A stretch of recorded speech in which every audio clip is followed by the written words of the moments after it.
Okey, Assalamualaikum warahmatullahi wabarakatuh. So, cikgu ucapkan terima kasih kepada semua anak murid yang hadir hari ini termasuk Cikgu Adila yang sama-sama dalam bengkel kita hari ini. Kita akan sambung hari ini kertas 2 bahagian B. Okey, minggu lepas, hari Ahad kita dah buat bahagian A, jadi hari ini bahagian B. Okey, kertas 2 ada 3 bahagian kan? Cikgu dah beritahu hari Ahad. Kertas 2 ada 3 bahagian, bahagian A, bahagian B, bahagian C.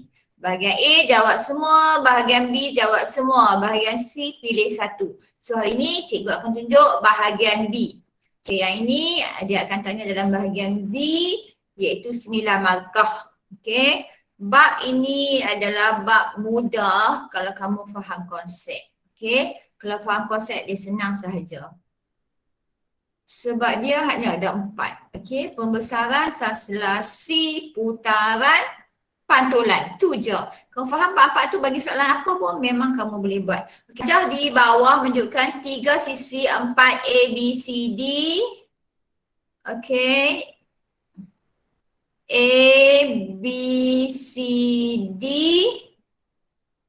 E, F, G, H, E, L, K, J. Dilukis pada satu satah kertas, sisi 4, E, L, K, J ialah imej bagi segi 4 A, B, C, D. So ini adalah image, ini adalah objek. Okay. Di bawah gabungan penjelmaan WV. WV. Okay, so huraikan selengkapnya penjelmaan VW. Penjelmaan ni adalah transformasi lah ya. Okay, now. Kalau diberi WV bermakna apa dulu?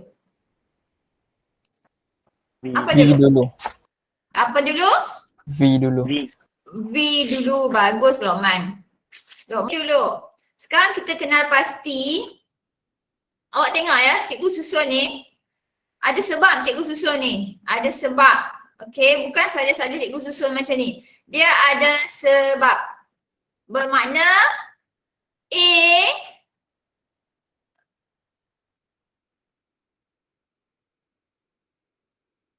A adalah sama dengan E sama dengan E. Ni sama. Okey, objek A jadi E. Bermakna bucu A ini adalah sama dengan bucu E. Okey, bucu A adalah sama dengan bucu E. Jadi tadi kamu kata dia V dulu. V lepas tu baru W. Sekarang awak tengok, kita dah tahu W ni adalah apa? Adalah apa? Pembesaran. Ya, kita dah tahu. Tengok pun tahu. Kalau awak tak tahu sangat nak tulis apa, tulis saja W ni pembesaran. Dah dapat 1 markah. Sebab awak dah tengok ni besar ni, maksudnya pembesaran lah. Kan? Okey, tapi sebelum pembesaran tu apa dulu? Okey, sekarang awak dah tengok. Tadi cikgu dah kata A ni adalah sama dengan E. Jadi kita boleh tengok dia berpusing kan? A tiba-tiba di bawah, dia di atas. Jadi dia ada transformasi ada 4 tapi pembesaran dah ada. So sama ada translasi, sama ada putaran, sama ada pantulan. So awak kena bayangkan pantulan macam mana, putaran macam mana, translasi macam mana. Kalau keadaan macam ni, ini maksudnya apa? Putaran. Maksudnya putaran. Maksudnya objek ini akan berputar ke E ni. Dia akan jadi macam ni. Okey, cikgu sambung. Macam tu. So ini adalah objek ni akan pergi ke sana. Okay. Jadi A akan pergi ke E. Sekarang awak tengok. Dia nak ikut jam ke dia lawan jam? Ikut jam. Ikut jam. Bagus Lokman. Ikut jam. Bila kamu tahu ikut jam, kita macam ni tahu. Macam mana kita nak buat? Macam mana kita nak macam mana kita nak kenal pasti ikut jam, ikut arah jam ataupun lawan arah jam. Okey. Kita memang kita punya jam kan? Okay, macam tu. So ini adalah objek. Okay, ini adalah objek. Tengok ya. Cikgu akan fokus yang ni supaya kamu semua faham lah. Ini adalah objek. Okay, objek ini akan bergerak ke image. Jadi dia akan bergerak ikut arah jam. Okay. Lepas awak tahu kata dia ikut arah jam, pusat dia mestilah bertentangan dengan ini, bertentangan dengan yang ni. Pusat dia mesti di sini. Somewhere here. Okay, sebab kita dah kata dia ikut arah jam. Okay, dia ikut arah jam, jadi pusat dia di sini. Kalau kamu kata lawan arah jam, pusat dia di sini. Macam tu. Awak nak tahu pusat dia mesti berlawanan. Berlawanan dengan arah yang awak lukis tadi. Mesti kamu katakan macam mana kamu nak tahu kata dia ikut jam ke lawan jam. Okay. Mesti ada orang tanya, cikgu macam mana cikgu nak tahu macam mana dia ikut jam lawan jam? Kita tengoklah kan. Kita tengoklah. Kita tengok macam mana. Kita tengok macam mana. Oh tengok ya. Kalau, cikgu padam dulu yang ni, yang tak nampak ni. Okay. Macam mana kita kata dia ikut jam? Sebab awak tengok yang tegak ni pun cukup dah. Nampak CD. D ni dia lari dia sebabnya D kat sini dah. Biasalah bila kita copy paste dia lari. Okay, awak tengok ya. Tengok di sini cukup. Tengok CD ni. CD. C adalah apa? C adalah G. Tengok C jadi G. C jadi G. Nampak sini? Ni. Okey, dia daripada tegak, dia duduk mengufuk. Macam tu. Tegak, mengufuk. Mesti dia pusing ke mana? Okey, mestilah dia pusing. Ke kanan. Dia pusing ke sini. Dia pusing ke arah sini sebab dia duduk bawah. Okey, kalau kata dia lawan jam, okey, kalau dia lawan jam, C tersebut akan duduk arah sini. Kita tengok yang mana kita bucu yang kita senang faham. Cikgu ulang ya. Kita tengok yang mudah. Tengok yang tegak ni C. Okey, ni C, ni C. Dia C ni akan jadi macam ni. Nampak dia ke sini. Automatik kita tahu ini ikut jam lah. Kalau kata C tu duduk di sebelah sana, C ni dia pindah pergi sebelah sana, dia akan pergi ke macam tu. Jadi itu lawan jam. Kita tengok macam tu lah. Lepas tu bila kamu dah kenal pasti ikut jam lawan jam. Okey, jadi bucu ni kan.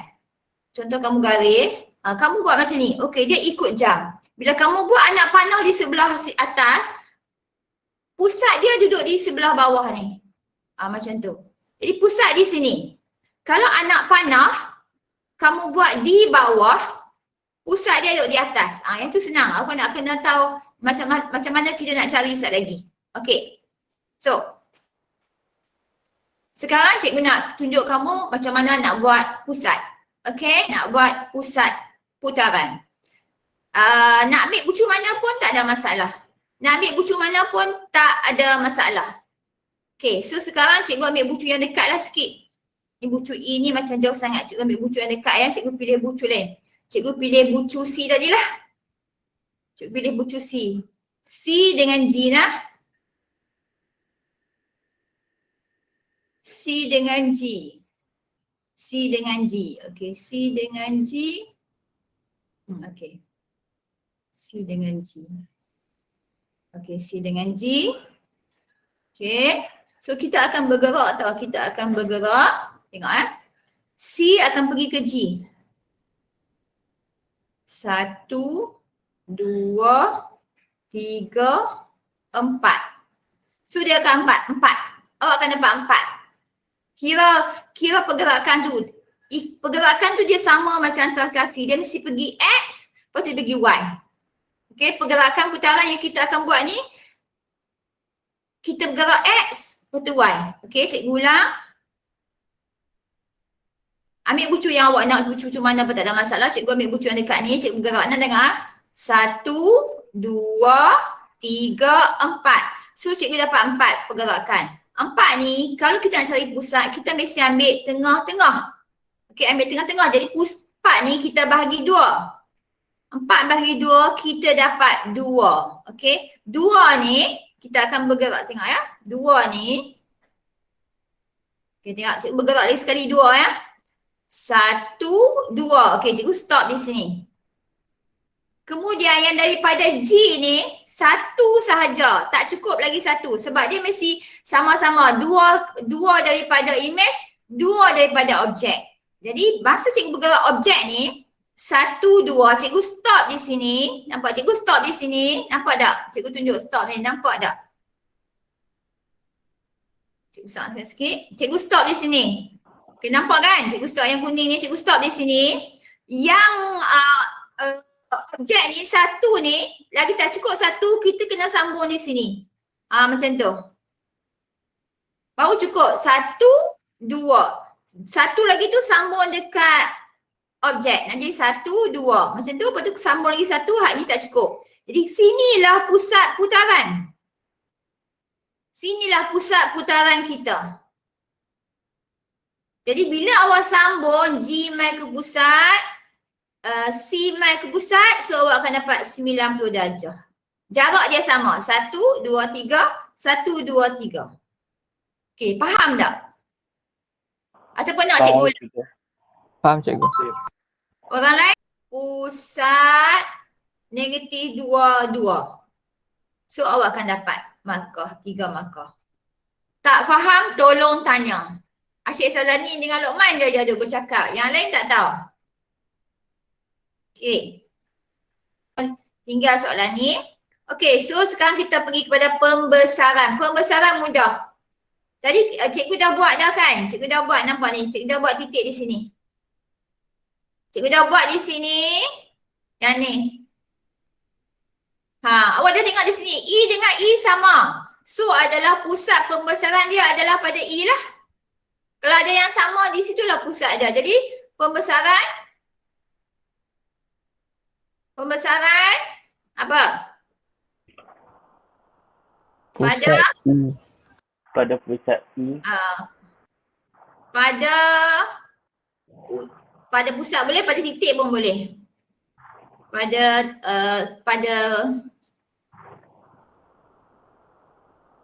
titik E pun boleh. Pusat putaran pada titik E boleh. Dengan faktor skala. Okey, nak cari faktor skala. Cari faktor skala, apa yang perlu awak ingat? Panjang image Bagi panjang objek. objek. Ni PIPO. Panjang image per panjang objek. PIPO, PIPO. Nak cari faktor skala, ingat PIPO, PIPO. Jadi panjang image, awak ambil yang mudah. Ambil yang ni. 3. Objek 1. Jadi 3 per 1. Jadi 3 per 1 adalah 3. Okay. So pembesaran pada titik boleh. Nak bubuh pada pusat boleh. Pembesaran pada pusat E dengan faktor skala 3. Faktor skala ni kena tulis faktor skala. Awak tak boleh tulis dengan skala 3. Salah. Dengan faktor 3. Salah. Tapi kalau awak buat K boleh. K sama dengan 3. Boleh. Sebab K ni adalah faktor skala. Okay. So siap untuk A. B pula. ELKJ ni, ELKJ yang besar ni, ELKJ mewakili satu kawasan luas 63. Semua ni 63. Hitungkan dalam luas kawasan rantau Belorek. Okay, now. Tadi kalau faktor skala PIPO, kalau nak cari luas pula, LI pula. LI, LO lah. Tadi PIPO ni LI, LO. LI, K kuasa 2 darab dengan LO. Okay, ini untuk rumus luas. Luas image sama dengan faktor skala kuasa 2 darab dengan luas objek. Okay, jadi senang ingat LI sama dengan K kuasa 2 LO. Boleh kan ni? Boleh cikgu. Tolonglah bagi respon, jangan diam macam ni. Hari ni ada 30 orang. Boleh, Ibu. Bagilah respon. Cikgu padam ya. Boleh. Sekarang kan kamu tahu yang besar ni adalah image. Yang kecil ni adalah objek. Sekarang bila kita nak cari luas kawasan berlorek, maksudnya image kena tolak dengan objek lah baru dapat luas kawasan berlorek kan. So kita cari luas objek dia. Luas image diberi 63. Skala kita dapat tadi 3 kuasa 2. Kita tak tahu luas objek dia. Okay, now nak cari luas objek. Dalam Poisson buat jangan buat LO. LO ni saya tunjuk tapi kamu kena buat luas objek ataupun kamu buat E, F, G pun tak apa tapi tulis luas objek pun tak apa. Okay, so maknanya 63 kita bahagi dengan 9. Jadi awak akan dapat luas objek berapa? 7. 7. Luas kawasan berlorek? 63 tolak 7. Ya. Sama dengan 63 tolak 7. Sudah dapat berapa Lokman? 56. 56 sentimeter. Sentimeter Persegi. 2. Sentimeter 2. Ini graf gerakan. Okey, soalan graf gerakan. Rajah 8 menunjukkan graf laju masa. Rajah 8 menunjukkan graf laju masa bagi satu zarah dalam tempoh T saat. Okey, bab ini dia boleh masuk dalam bahagian A pun boleh, bahagian B pun boleh. Kalau kata dia nak masuk bahagian A, dia ambil separuh sajalah. 3 markah. Sekarang dia tanya dalam bahagian B, dia buat 10 markah. 3, 6, 10 markah. So bermakna bab ni kita pun tak tahu dia nak tanya bahagian mana. Dua-dua bahagian pun boleh. Sebenarnya semua bab boleh semua bahagian. Jadi sekarang kita tengok saja, kita belajar saja. Nanti masa perjumpaan kita akan tengok bentuk dia. Okay, now. Berdasarkan rajah 8, nyatakan laju seragam. Ini adalah graf laju masa. Dia ada dua graf ya, laju masa, jarak masa. Yang ni laju masa. So nyatakan laju seragam. Yang ni selalu kamu confuse. Bila kata seragam, oh kat sini seragam. Ada buat masa, ada buat laju, ada buat jarak. So baca betul-betul. Kadang-kadang dia tanya, nyatakan masa, laju seragam. Nyatakan tempoh masa, laju seragam. Nyatakan jarak, laju seragam. Sekarang dia tanya, nyatakan laju saja. Ambil je 10 ni, laju dia. Senang saja. Kalau dia tanya masa, kena tolak. Sekarang dia tanya nyatakan laju saja. Nampak? Nyatakan laju seragam. So 10. Sekarang baru dia tanya, nyatakan tempoh masa. Zarah itu bergerak dengan laju seragam. Ni baru tolak. 8 tolak 3. 8 tolak 3 sama dengan 5. Nampak 3 markah? 3 markah bermakna yang ni kena ada. Kena ada. Ini 1 markah. Ini 1, ini 1. Kalau dia buat 2, awak tak payah buat jalan kira. Terus tulis 5. Tapi sekarang dia bagi 3 markah. Mana sini awak kena tunjuk 8 tolak 3. Okay, now. Hitungkan kadar perubahan laju zarah itu 3 saat yang pertama. Kadar perubahan laju. Okay, kadar perubahan laju. Ingat dia punya rumus dia. Laju akhir tolak laju awal bahagi dengan masa akhir tolak masa awal. ataupun bagi yang masa je. Tapi yang ni kena betul. Sebab dia menunjukkan sagi pecutan kan nyah pecutan. Kalau awak silap tolak dia akan jadi nyah pecutan. Sebab dia ini pecutan dia naik adalah positif. Kalau turun dia negatif. Itu kena ingat. Pecut positif, nyah dia turun adalah negatif. Okay. Okay. Sekarang laju akhir. Dia nak tiga saat yang pertama. 3 saat yang pertama yang ni. Okay, jadi laju akhir dia 10. Dia start dari kosong. Kosong, dia naik atas. Daripada kosong dia naik. Jadi laju akhir dia 10. Maka 10 tolak kosong. Per dengan 3 tolak kosong. Jadi 10 per 3. Awak akan dapat berapa? 3.3. 3. Betul dia 3 ya? 3 angka berarti. 3.33. Okay, 3.33. Lepas tu cari nilai T jika jumlah jarak yang dilalui dan tempoh T saat 93. Okay, jika yang ni kita guna kalkulator nah. Kita guna kalkulator mudah saja. Okay, cikgu akan buat di bawah ni. Nak tunjuk yang kalkulator tu. Okay, yang ni. Okay, dia nak jarak. Bila graf laju, jarak adalah luas. Okay, ini kena ingat. So, kita akan cari luas. Luas ni dia ada luas. Ya. Luas A tambah luas B tambah luas C. Jadi awak kena tahu. A ni apa? A adalah luas segitiga. Segitiga adalah 1/2 darab dengan tapak dia 3 darab dengan tinggi dia 10. Okey, ini adalah luas A yang ni. Luas segitiga. Yang B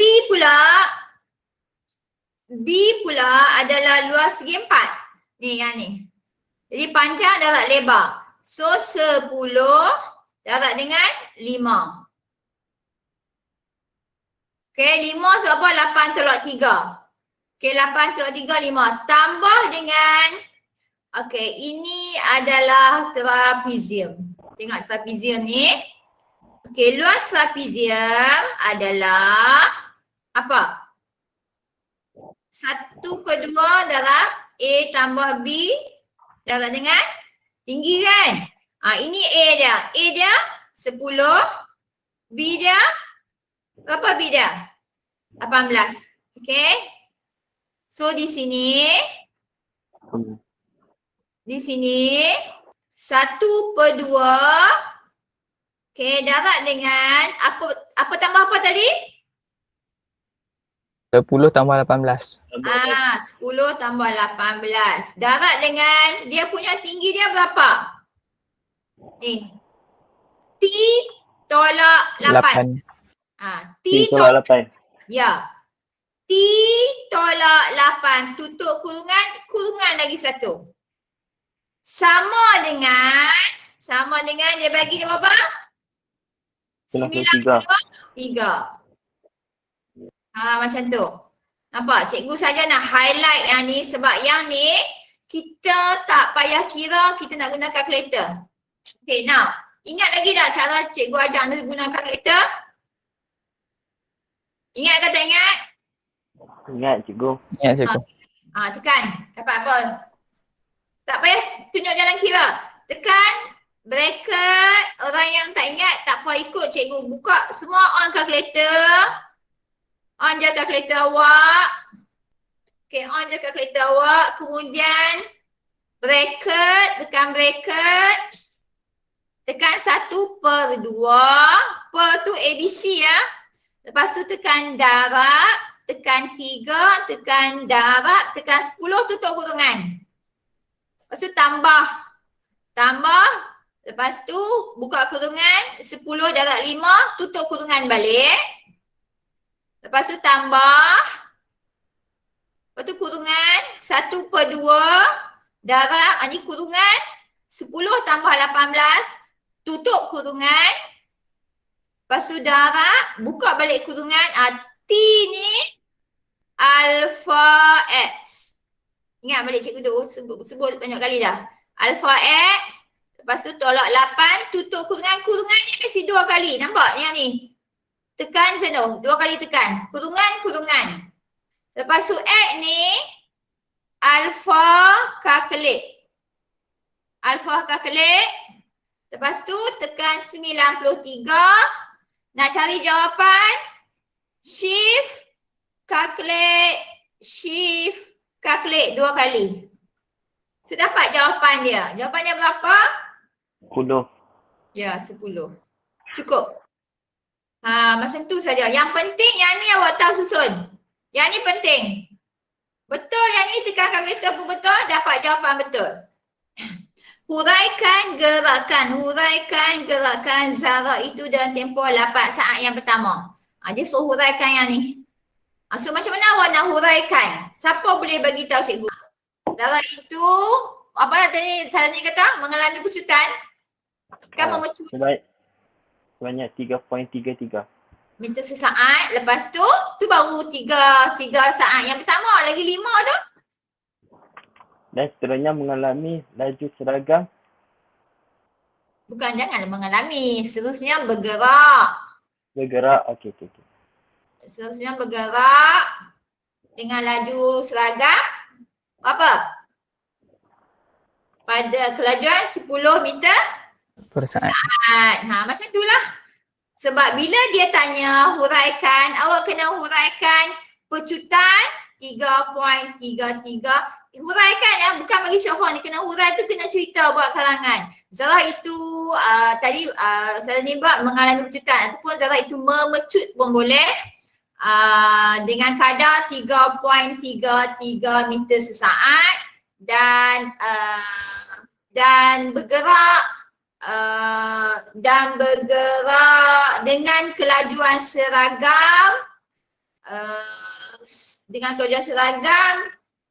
laju 10 meter sesaat. Macam tu. Apa yang awak huraikan, mesti huraikan berdasarkan apa yang awak dapat. Okey? Dua markah dia hurai lah macam mana pun tak apa. Okey.